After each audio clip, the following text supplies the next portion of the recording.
John Carpenter had the project. Roger Burlage knew that I was captain budget. He wanted to bring me on as head of production. I was on and off doing some stuff for Sandy Howard. I left his full-time employment, but I was still associated with Sandy. And that was good enough for Roger. It's like, I gave him his first job in the business. I know what a great job he did for us at Avco. I know the circumstances he left.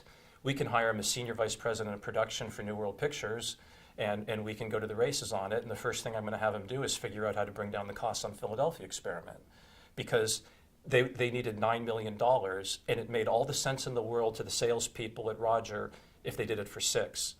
Roger taught me the expression, it's a numbers game. And what that meant to us was that you would listen to if you didn't believe in your sales department, you shouldn't have them. So the fact that they were your sales department, you listened to them and you did what they told you, or you hired different salespeople, or you shut down the company. Because if your salespeople aren't good, your company doesn't run. And it's just as simple as that. So Roger taxed the salespeople to do projections on everything that had 3 numbers on it. What's the best case scenario? What's the worst case scenario?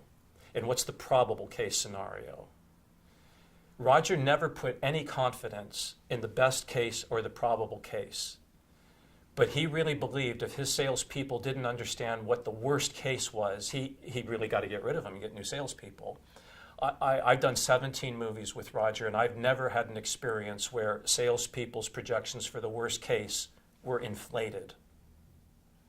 So Roger would start with the worst case number, and the first thing he would back out is how much fee he expected his company to get. And then the second thing he would back out is how much distribution cost he expected to spend to earn the fee. And then the third thing he'd back out is the cost of money, interest. Then there would be a number left. That number would then remove 10% for a contingency in case of cost overruns. And then the number that was left is the number that made sense all day. And that's how we made movies at New World. We made them that made sense all day, that we were always safe, and we could never get hurt. And I then figured out how to bring the Philadelphia Experiment down to $6 million. And in order to do that, it involved making a deal with Max Anderson and setting up a special effects shop.